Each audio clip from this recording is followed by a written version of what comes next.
는 말씀의 제목으로 담임 목사님 말씀 전해주시겠습니다. 할렐루야. 네, 오늘 이 시간 우리 로마서 8장 본문으로 들어왔습니다. 우리 주님께서 오늘 이 시간 저와 여러분에게 은혜 베풀어 주시기를 바랍니다. 네, 우리 하나님께서 당신을 도와주시기를 바랍니다. 이렇게 옆에 한번 인사하겠습니다. 네.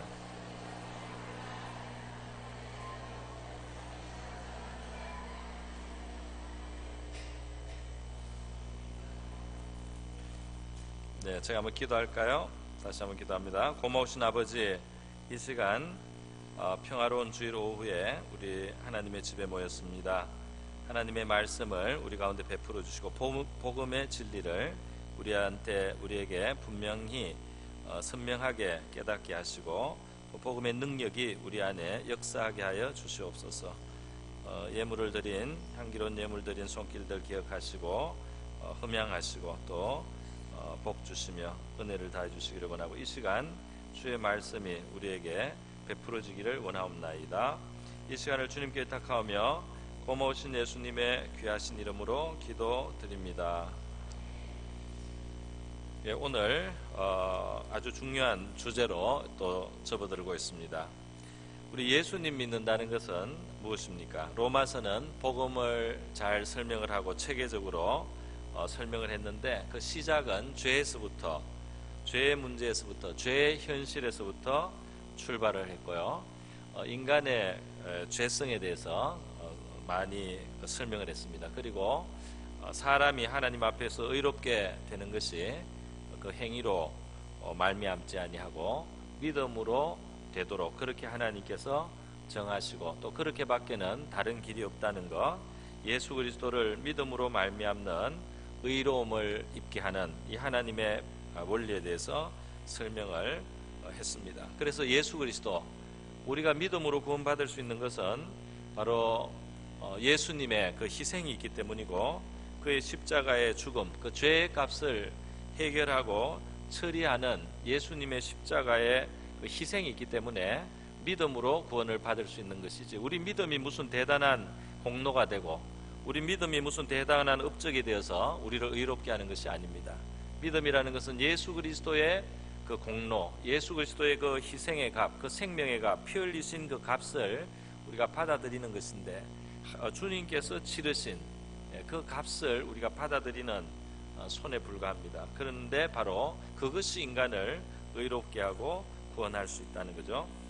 그러면 이렇게 해서 예수 그리스도가 우리 신앙에 있어서 제일 중심이 되고, 우리 믿음의 그 내용에서 주님의 십자가가 중심이 되는 것은 너무나 당연한 일이 되는 것입니다. 그러니까 어떤 복음이든지 누가 진리를 말하든지 거기에 예수 그리스도가 중심이 돼야 되고, 예수 그리스도의 십자가가 중심이 되는 복음이라면 그것은 건강한 복음이라고 할 수 있습니다. 그게 온전한 복음이에요. 그래서 우리 성전에 보면 하나님께서 에스겔에게 미래에 이루어질 하나님의 성전을 환상으로 보여주신 적이 있습니다. 그게 보면 굉장히 큰 성전을 하나님이 짓는데, 이 성전은 실제 이 물리적으로 지어지지는 않습니다. 영적인 성전을 하나님이 환상으로 보여주셨는데, 이 영적인 성전이 바로 이 신약시대의 교회고 하나님의 백성들의 모임을 말합니다. 이 에스겔서에 나타나는, 에스겔에게 보여주신 신약시대의 하나님의 집, 영적인 그 성전에 그 제일 중앙에 뭐가 있느냐면 번제단이 있습니다. 그 번제단이 상징하는 것은 바로 십자가가 되는데요, 이 번제단은 어디 있으나, 그 에스겔 성전 어디 있으나 보이고, 심지어 그 성전 바깥에서도 동서남북으로 열린 그 문에서, 뚫린 문으로 들여다보면 그 제일 중앙에 바로 있는 이 번제단이 보이도록 되어 있습니다. 불타는 번제단은 바로 십자가에서 지옥의 고통을 당하시는, 그리고 완전한 순종으로 바치시는 하나님의 아들 예수 그리스도의 십자가를 상징하는 거예요. 그래서 이 성전에 와서 누구든지 예수님의 십자가가 중심에 있다는 사실을 본다면은 그 교회는 건강한 교회인 것입니다. 이 교회의 제일 중앙에 그리스도의 십자가, 그리고 그의 공로, 그의 희생이 이 어느 곳에서나 보이고, 심지어 교회 밖의 사람들도 교회에서는 예수의 십자가를 전한다, 예수 믿는 사람들은 예수의 십자가의 공로를 자랑한다, 이렇게 보이면은 이것이 하나님이 의도하신 신앙생활이요 또 교회가 되는 것입니다. 그런데 이렇게 예수님 중심성, 십자가의 희생의 중심성이 있지만 성경은 거기에서 그치는 것이 아닙니다. 예수 잘 믿는 것은 예수님의 십자가를 뜻있게 바로 나를 위한 것으로 인정하고 믿는 것인데요, 그 십자가를 의지하는 것과 함께 이제 새로운 또 중요한 주제가 등장을 했는데, 그것은 바로 성령이라는 것입니다. 할렐루야. 예수 잘 믿는 것은 나를 위하여 죽으신 그 주님을 믿을 뿐 아니라, 그분의 희생을 나를 위한 희생으로 믿을 뿐 아니라, 이제는 예수께로부터 온 그의 영이신 성령을 잘 모시고 그 성령과 더불어 사는 것을 배우고, 그 성령과 더불어 사는 것이 바로 신앙생활이라는 것입니다. 여러분, 성령을 따라 산다는 것을 오늘 이 본문 말씀은 예수의 영에 이끌리고 그 영에 순종하여 사는 것으로 그렇게 표현이 되어 있습니다. 성령은 어떤 사람들에게 굉장히 모호하게 느껴질 수 있습니다. 성령에 대해서, 성령의 이끄심을 받고 산다는 것이 무엇인가 모호하게 느껴질 수가 있어요. 그런데 오늘 본문의 말씀은 뭐라고 말합니까? 그의 영으로 이끄심을 받는 자, 그의 하나님의 영으로 이끄심을 받는 자들이 바로 그리스도의 사람이다. 누구든지 그리스도의 영이 없으면 그리스도의 사람이 아니다, 이렇게도 말씀을 했습니다. 이 성령을 따라 사는 것이 얼마나 중요하냐 말이죠. 비록 처음에는 그것이 모호하게 여겨질지라도 우리 신앙생활은 반드시 성령을 따라 살아야 돼요. 오늘 이 11절에서 벗어나서 다음에 읽을 14절에 보면은 무릇 하나님의 영으로 인도함을 받는 사람은 곧 하나님의 아들이라 그랬거든요. 하나님의 영으로 인도함을 받는 것이 우리 신앙생활의 요체라는 겁니다. 어떤 사람들은 이 하나님의 은혜를 알고도 이 영을 따라 산다는 것에 대해서 마음이 그렇게 썩 내키지 않는 경우가 없지 않습니다.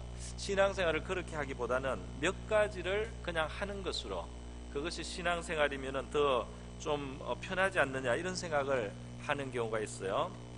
우리 기독교는 아니지만은 우리 이슬람교를 한번 들어보겠습니다. 이슬람교에는요 이 율법주의 종교예요. 이슬람은 율법주의 종교입니다. 거기에는 어떤 살아있는 인격과 동행하는 것이 아닙니다. 자기들의 의무만 다하면 되는 거예요. 그게 그 이슬람을 믿는 사람을 모슬렘이라고 하죠. 이 무슬림들에게는 5가지 의무가 있습니다. 이것을 하면 이들은 신앙생활 잘하는 거예요. 그게 뭐냐면은 첫 번째는 신앙 고백입니다. 알라 외에는 다른 신이 없고, 그리고 모하마드가 알라의 선지자다. 그거 신앙 고백 하나 해야 되고요. 그 다음에 하루에 5번 기도를 하는데, 해가 뜨는 시간이 바뀌니까 그 5번 기도하는 시간도 그 변경이 됩니다. 해 뜨는 시간에 맞춰서 하여튼 5번 기도를 하면 됩니다, 하루에. 그 다음에 1년에 한 번 9번째 달에 라마단이라고 하는 기간에는 한 달 동안 금식을 하는데, 우리 같은 금식은 아니고 해가 떠 있는 동안에만 금식이에요. 그러니까 새벽에 일찍 일어나면 먹을 수 있어요. 깜깜할 때는 먹고 낮에는 굶습니다. 그리고 해가 지면은 성대한 파티를 벌입니다. 그래서 건강에 굉장히 안 좋은 그런 생활 습관이 되는 거죠. 이 라마단만 봐도 이게 좋은 게 아니에요. 이 모슬렘 문제가 많아요. 이 뭘 했다는 겁니다. 이 해가 떠 있는 동안 한 달 동안 안 먹고 참았다는 그 자랑이에요. 그 다음 4번째로 경제력이 있고, 그 다음에 건강이 허락되는 사람은 평생에 한 번 성지순례를 해야 되는 의무가 있습니다. 성지순례 할 때는 머리카락 손톱을 자르면 안 되고, 그 다음에 옷도 그게 맞는 옷을 입어야 되고, 금욕생활을 해야 됩니다. 그리고 또 하나는 종교세를 내야 됩니다. 그 종교세 수입의 2.5% 이런 식으로 내야 되는 돈이 있습니다. 그래서 이 5가지를 만족시키면 끝이에요. 다 되는 겁니다. 그러니까 인간의 종교성은 무슨 어떤 정해놓은 규칙에 맞춰서 그거를 다 만족시키면 되는 것으로 그렇게 하기를 원하고, 전인격적으로 하나님과 더불어 살고 전인격적으로 하나님께 이끌림을 받아 사는 삶은 불편해합니다. 나의 삶 전체가 하나님의 이끄심을 받고 성령의 이끄심을 받아서 주장을 받는 삶으로 살고, 그분이 원하실 때 내가 그분의 뜻을 이루어 드리고, 그분이 또 허락하시는 범위 안에서 살고, 이렇게 하는 성령을 이끌려 사는 살아있는 종교, 하나님과의 살아있는 관계가 중심이 된 이 종교가 바로 복음입니다. 그리고 우리 사람이 정하는, 그래서 사람이 하나님의 말씀을, 물론 기초가 그게 배경이 있어요. 배경이 있기는 합니다만은 사람이 그래도 세세한 규칙을 만들어 놓고 요대로 해야지, 요대로 하면 되는 것이고 여기서 벗어나면 안 된다, 이렇게 자꾸 어떤 문구나 규칙이나 룰에 의해서, 거기에 의해서 의로움을 얻고 거기에 의해서 만족을 얻고 거기에 대해서 한 일을 다 한 것으로 하는, 바로 이러한 접근이 될 때 율법 종교화되기 쉬운 그런 위험이 도사리고 있어요. 우리가 자녀들을 양육하고 기를 때는 물론 규칙을 줘야 되고 룰을 줘서 기를 필요가 있습니다. 그러나 그것이 그 완전한 모습이라고 할 수는 없습니다. 그 부모가 가장 기뻐할 만한 자녀는 어떤 자녀냐면, 부모와 인격적인 교제를 하고 부모의 마음을 헤아리고 살펴서 그 부모의 뜻에 맞게, 그 상황에 맞게, 그 부모의 기뻐하시는 뜻에 맞게 하는 이런 자녀가 제일 성숙한 자녀고 온전한 자녀라고 할 수 있어요. 그래서 어떨 때는 그 세세한 규칙대로가 아니지만 이 상황에서는 그것이 아버지의 뜻이기 때문에 그렇게 할 수 있는 그런 여유가 있는, 그 아버지의 마음에 합하게 가는 이 자녀로서의 자유와 또 그 자유 속에서 더 완전하게 할 수 있는 그런 일들이 이제 이 성령을 쫓아 사는 이 신앙생활의 비유가 된다고 할 수 있겠습니다. 여러분, 오늘 이 본문에 보면요, 성령의 이름이 다양하게 되어 있어요. 예수의 영이라든지 또는 그리스도의 영이라는 표현도 있고 하나님의 영이라는 표현도 있습니다. 다 같은 이야기예요. 같은 이야기인데 어떻게 예수의 영이기도 하고 그리스도의 영이기도 하고 하나님의 영이기도 하냐? 여기에 이제 삼위일체의 신비가 있는 것이죠. 요한복음 10장에서 예수님 말씀하신 것처럼 나와 아버지는 하나이니라 그랬어요. 그리고 또 무릇 아버지께 있는 것은 다 내 것이다. 요한복음 16장에 그렇게 말씀하고 있습니다. 성령이라고 하는 것은 하나님의 영이기도 하고 그리스도의 영이기도 하고, 또 심지어 오늘 이 표현에 보면은 10절에 보면 그리스도께서 너희 안에 계시면 이렇게 표현이 됐습니다. 그냥 이 성령을 그냥 그리스도라고도 표현을 했어요. 그리스도의 영, 주님이 내 안에 살아계신 것과 같습니다. 그래서 이 성령이 이 로마서 8장에서 이렇게 이제 대두가 되어서요, 한 위치를 차지하듯이 우리 신앙생활에서 성령에 대한 그 자리, 성령을 인정하고 성령에 대한 어떤 이해와 지식을 갖고 성령에 대해서 우리가 말하고 성령에 대해서 관심을 갖는 것이 옳다는 것입니다. 그래서 저는 이 성령에 대한 이야기를 할 때 이런 이야기를 하게 되는 거예요. 성령은 어떤 사람들은 왜 성령에 대해서 말하지 않느냐, 성령이 제일 중요하다, 예수 가시고 이제 성령이 우리 가운데 오셔서 우리의 삶을 주장하시고 성령이 이 복음 시대를 주도하시기 때문에 우리는 성령에게 상당히 관심을 가져야 된다. 그게 맞는 것이지만은 균형이 필요하다는 것입니다. 이 성경을 오늘 우리가 로마서를 지금 8장까지 보고 8장을 보고 있는 중인데요. 이제 로마서를 한번 딱 다 보면은 그리스도에 대해서도 많이 말했고 또 성령에 대해서도 어느 부분 말하고 또 다른 주제들이 몇 가지 더 나타나는 것을 보게 됩니다. 그렇게 성경을 보고 성경이 보여주는 그 비율, 성경이 보여주는 그 균형, 성경이 보여주는 그 분배된 그 밸런스를 우리가 보고 말이죠, 진리가 어떤 형태로 돼야 된다, 이것을 우리가 감을 가져야 되는 거예요. 성경은 예수에 대해서도 말하고 성령에 대해서도 말씀한다.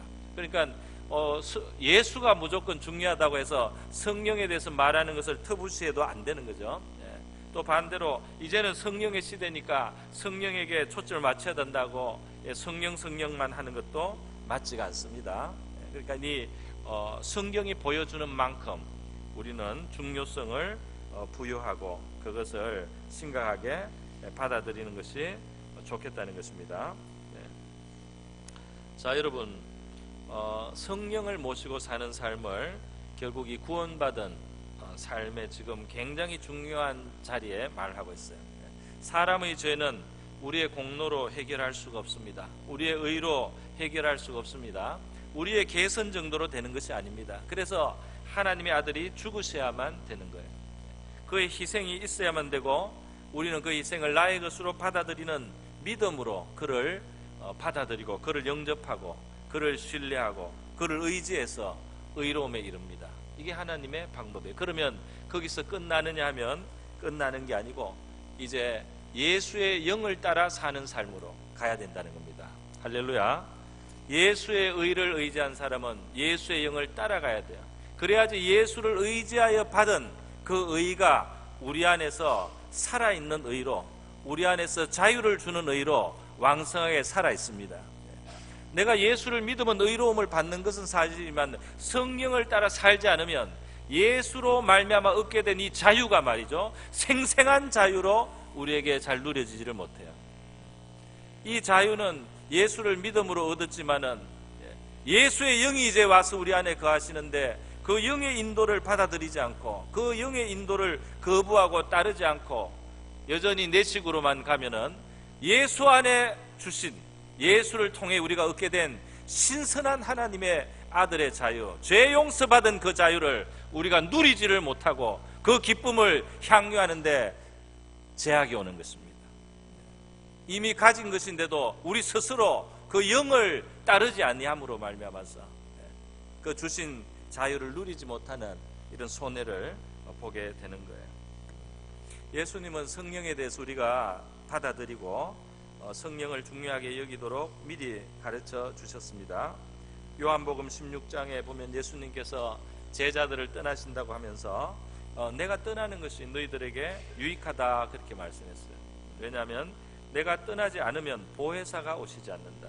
그런데 내가 가면 내가 그를 너희에게 보내겠다. 이 보혜사가 바로 성령을 말합니다. 지킬 보자에 은혜 해자, 서승사자를 썼습니다. 하나님의 은혜로 우리를 지켜주시는 분, 이런 뜻으로 쓰셨어요. 또 요한복음 14장에도 예수님께서 이 성령에 대해서 소개를 해주시지 않습니까? 내가 아버지께 구하겠으니 그가 또 다른 보혜사를 너희에게 주사 영원토록 너희와 함께 있게 하시리니 그랬어요. 여기에서 예수님은 자기를 첫 번째 보혜사라고 하시는 겁니다. 그리고 또 다른, 여기에 다르다는 말은 똑같은 종류를 말합니다. 똑같은 종류의 또 다른 존재. 그래서 또 다른 보혜사를 너희에게 주셔서 영원토록 너희와 함께 있게 한다. 그 예수님은 보혜사 성령을 보내주시겠다고 말씀했는데 나중에 보면 내가 너희와 항상 함께 있으리라. 할렐루야. 보혜사를 주시면서 내가 너희와 항상 함께 있으리라 그랬어요. 오늘 이 본문을 보십시오. 로마서 8장에서 그리스도의 영이라고 했다가 그리스도라고 말합니다. 그 성령이 바로 우리 안에 찾아오신 그리스도입니다, 여러분. 할렐루야. 여러분이 성령을 모신다는 것은 여러분 안에 그리스도를 모신 것이에요. 그리고 그리스도가 주장하는 삶을 삽니다.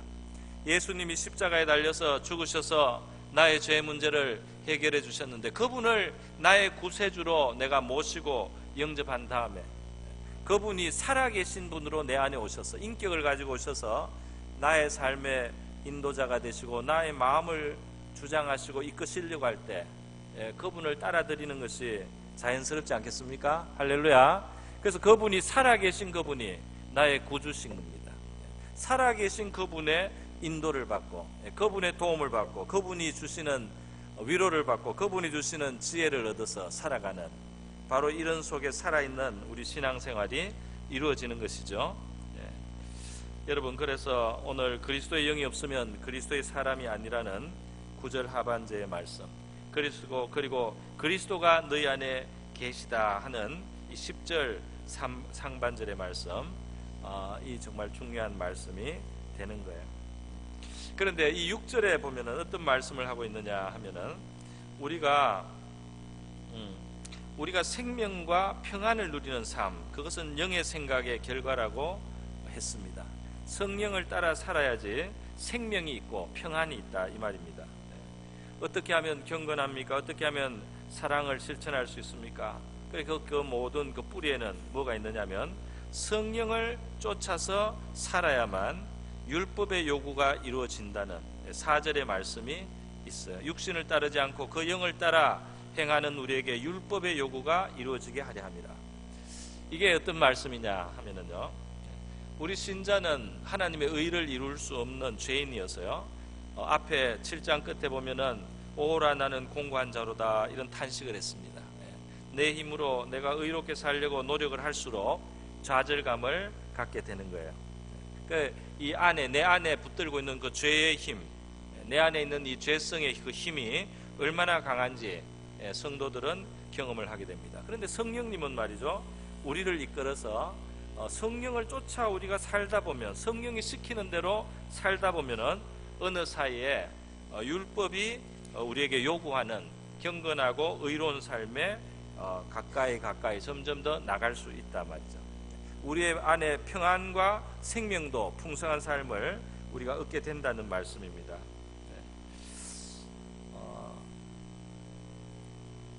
진짜 기독교가 무엇이냐? 진짜 기독교는 예수가 우리 안에 살아계신 겁니다. 그렇지 않습니까? 예수가 우리 안에 사신. 그런데 이제 여기에 문제가 있어요. 지금 우리 안에 계신 성령을 그리스도라고 말했기 때문에 예수라고 말해도 되잖아요.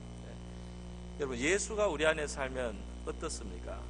나도 살고 예수도 살고 뜻이 합해서 가면 좋은데 뜻이 다르면 어떻게 되죠?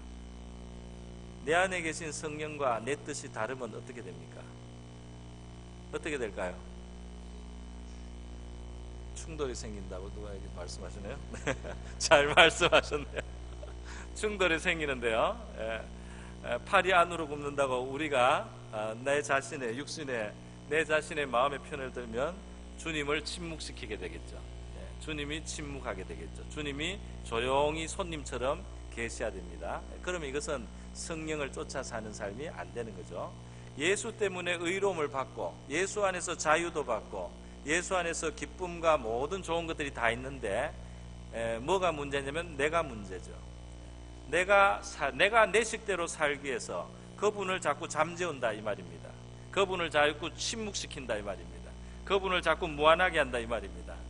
그렇게 할 때 예수를 믿었으나 예수의 생명이, 예수의 능력이 우리에게 많이 나타날 수가 없어요.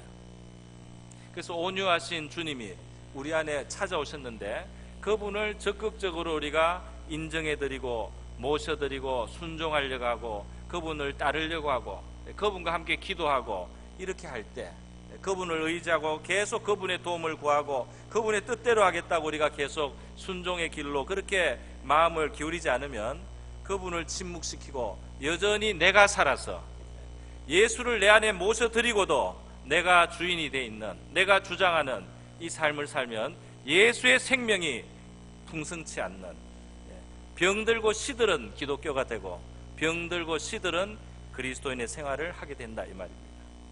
그래서 나름대로 열심을 갖는 것 같아도 성령을 순종하지 않는, 주님의 뜻을 따르지 않는 내 식으로 내가 만든 내 기독교를 믿는, 거기에 갇혀 있으면 교회는 죽어갑니다. 신앙생활은 진정한 능력을 상실하게 되는 것입니다. 성령을 모신 것은 그리스도가 주님으로 내 안에 오셨기 때문에 우리가 주님이신 그분을 따라서 가다 보면 어떤 일이 일어나냐? 나를 부인해야 되는 일이 오는 겁니다. 나를 부인해야 되는, 왜냐하면 뜻이 다르니까. 내 뜻은 육신에 속했고 주님의 뜻은 하나님과 일치되는 완전한 뜻으로 가는데 이게 일치가 안 되니까 말이죠. 그때 예수님께서 자기를 부인하고 나를 따르라 제자에게 주신 그 명령이 있는 거예요. 그래서 성령을 모시고 사는 삶 속에는 물론 더 자연스럽고 평안하게 갈 수도 있지만은 때때로 우리를 부인해야 되는 자리로 인도함을 받습니다. 이것이 싫어서 말이죠. 사람들이 자기의 종교를 만들기가 쉬워요. 나를 부인해야 되는 바로 그 순간을 받아들여야만 성령과 동행할 수가 있다 이 말입니다. 나를 부인하라고 부르시는 자리로 가기가 싫어서 내 식의 종교로 머물러 있으면 안 되는 겁니다. 나를 부인하라고 부르는 그 자리로 따라가면 어떻게 되느냐? 나의 옛사람이 상처를 받습니다. 나의 옛사람들이 무너져야 되는 거예요. 나의 옛사람들이 포기돼야 되는 거예요. 나의 옛사람이 부정됩니다. 그때 우리 영혼은 사실은 상하는 것 같지만 정말 살아납니다. 할렐루야. 죄성이 꺾이는 순간은 바로 그때예요. 주님의 뜻 때문에 나를 내려놔야 될 때, 나를 부정해야 되는 바로 이런 일을 겪으면서 성도는 진정으로 경건이 진작됩니다. 진정으로 성화가 이루어집니다. 진정으로 거룩해집니다. 진정으로 하늘의 평안이 커집니다. 하나님의 주시는 능력이 더 그 안에 깊이 들어옵니다. 이게 바로 우리 기독교 신앙의 비밀이에요. 우리가 신앙생활을 충만하게 하는 그 비결이 성령의 능력으로 살아가는 것인데, 여기에는 자기를 부인하는 십자가의 길이 있다 이 말입니다. 바로 예수님이 가신 그 길이기도 해요. 그래서 말이죠, 오늘 참 기독교와 아니면 잘못 우리가 만든 우리의 기독교로 우리가 후퇴해서는 안 되는 거예요. 하나님의 은혜를 맛본 사람들도 자기를 부인하는 자리에 가는 것이 익숙하지 않은 경우들이 있어요. 이게 우리의 본성에는 맞지가 않아요. 우리는 우리 자신의 생명을 붙듭니다. 우리 자아를 놓치기를 싫어해요. 누가 우리 자아를 놓치기를 즐겨할 수 있겠습니까? 그런데 이게 예수의 제자에게 주님이 부르신 자리는 자기를 잃어버리는 자리로 계속 성령이 우리를 부릅니다. 할렐루야. 성령은 말이죠, 우리에게 평안을 주시고 하늘의 위로를 주시고 기쁨을 주시는데, 그렇게 하다가 그렇게 평안을 주시고 기쁨을 주면서 우리를 부인해야 되는 자리로도 이끕니다. 할렐루야. 이제 중요한 순간이에요. 성령이 우리를 말이죠, 편안하게, 아주 그냥 편안하게만 하는 게 아니에요. 성령이 우리에게 감화하시면서 우리에게 불안한 마음이 듭니다. 왜 불안하냐면은 순종의 길을 보여주시는데 내 뜻하고 안 맞아요. 주님이 원하시는 뜻을 보여주는데 내 기질하고 안 맞아요. 주님이 원하시는 것을 자꾸 나에게 마음에 그걸 알려주시는데 그게 내가 내키지 않는 쪽으로 인도할 때가 있다 이 말입니다. 그때 이때가 중요하다 이거예요. 그때 나를 내려놓고 주님을 따라가면 나의 자아는 상처를 받아요. 나의 옛사람은 깨어집니다. 근데 그게 우리가 정말 죄에서 벗어나는 방법입니다. 할렐루야. 예수 안에서 주신 자유와 생명과 능력이 우리 안에서 풍성해지는 그 비결이 바로 거기에 있는 거예요. 성령이 우리를 인도하시는 길을 따라가면서, 제자의 길을 따라가면서 자기가 부인되는 것을 우리가 받아들이면서 우리의 죄성은 힘을 잃고 우리 안에 주님의 힘이, 주님의 능력이, 주님의 임재가 우리 안에 강해진다 이 말입니다. 할렐루야. 그래서 예수로 살아가는, 예수의 생명으로 살아가는 그런 신자의 삶이 있게 되는 거예요. 그래서 죽은 기독교와 살아있는 기독교의 차이가 있어요. 살아있는 기독교일수록 거기에 이제 자아들이 없어져요. 자기 고집과 자아가 없어집니다. 사람들이 주님을 닮아갑니다. 아무도 고집하고 떼쓰고 악쓰는 사람이 없어져요. 그러나 육신의 기독교로 남아있으면 사람들이 고집이 생기고 자아가 강해지고 옳다고 싸우는 겁니다. 서로 옳다고 싸우는 거예요. 서로 옳은 길을 위해서 서로 투쟁하는. 그래서 평화가 없어요. 기쁨이 없어요. 이것이 조심해야 될 거예요. 그래서 여러분, 우리 신앙생활은 살아있는 참 신앙이 돼야 될 줄로 믿습니다. 살아있는 참 신앙. 성령님은 말이죠, 성령을 따르는 것과 이 율법주의적인 신앙으로 가는 길은 이게 좀 구분을 해야 되는 거예요. 예를 들면 어떤 사람이 기독교인은 이렇게 해야 된다 리스트를 딱 만들어 놓고 거기에 맞추다 보면은요, 어떤 사람의 형편에는 맞지가 않습니다. 맞지가 않아요. 처음 예수 믿는 사람에게 우리가 예수 믿으면 11조하라고 처음부터 믿음이 안 자랐는데 11조하라고 하면 되겠습니까? 아직 그만한 믿음이 없어요. 이제 하나님을 조금 믿을까 말까 조금씩 믿는 사람에게 11조부터 하라고 가르치고 안 한다고 비난하면은 이 사람이 믿음이 자랄 수 있습니까? 우리가 규칙을 정해놓고 사람을 거기에 맞추라고 하면은 사람을 기를 수가 없는 거예요. 영혼을 기를 수가 없습니다.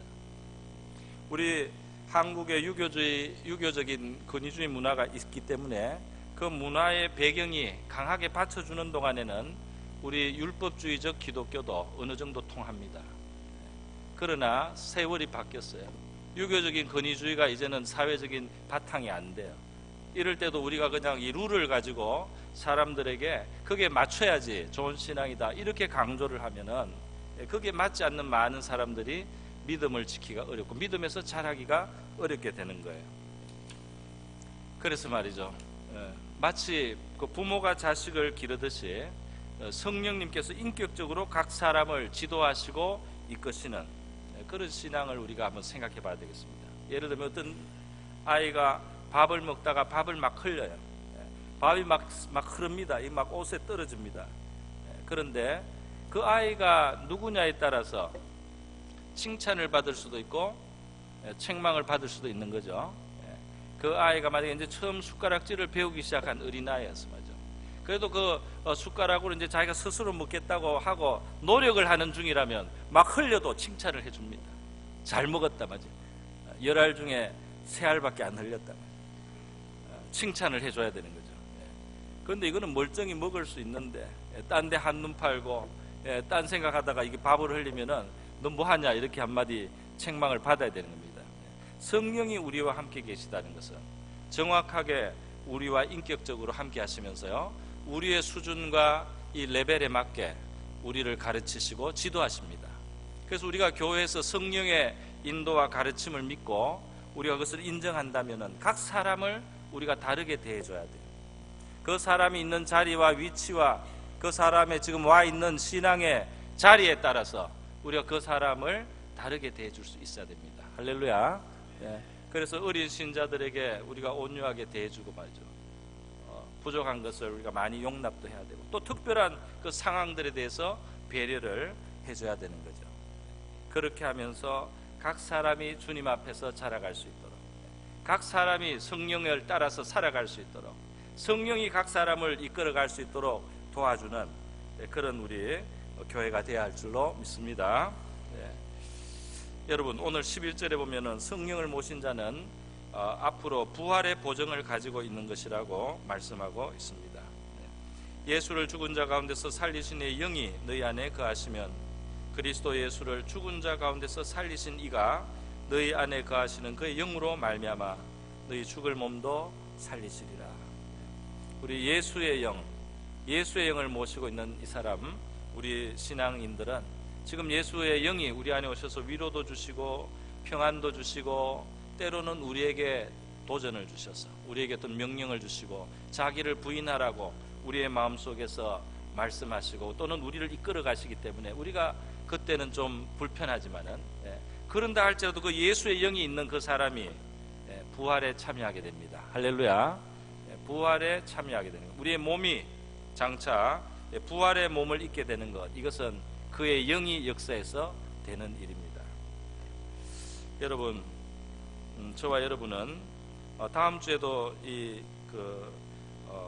다음번에도 우리가 성령에 대해서 더 살펴볼 본문이 남아 있긴 한데요, 참 신앙, 살아계신 주님과의 관계로 맺어져서 그분의 현재적인 지배를 받는 이 신앙생활, 거기에서 때로 나의 뜻은 포기가 돼야 되고 내 마음에 맞지 않는 것을 내가 순종해 드리면서 주님께 맞춰가면서 내가 부인되는 길이지만 여기에 생명이 있고 평강이 있는 참 신앙의 길, 이것이 저와 여러분의 신앙의 길이 되기를 바랍니다.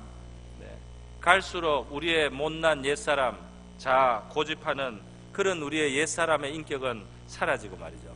주님이 우리 안에서 살아계시고 주님이 내 안에서 자유롭게 활동하실 수 있는 바로 그런 우리 한 사람 한 사람으로 하나님의 자녀로 우리가 하나님의 자녀의 자유를 누리는 그런 신앙생활 될 수 있기를 축원드립니다.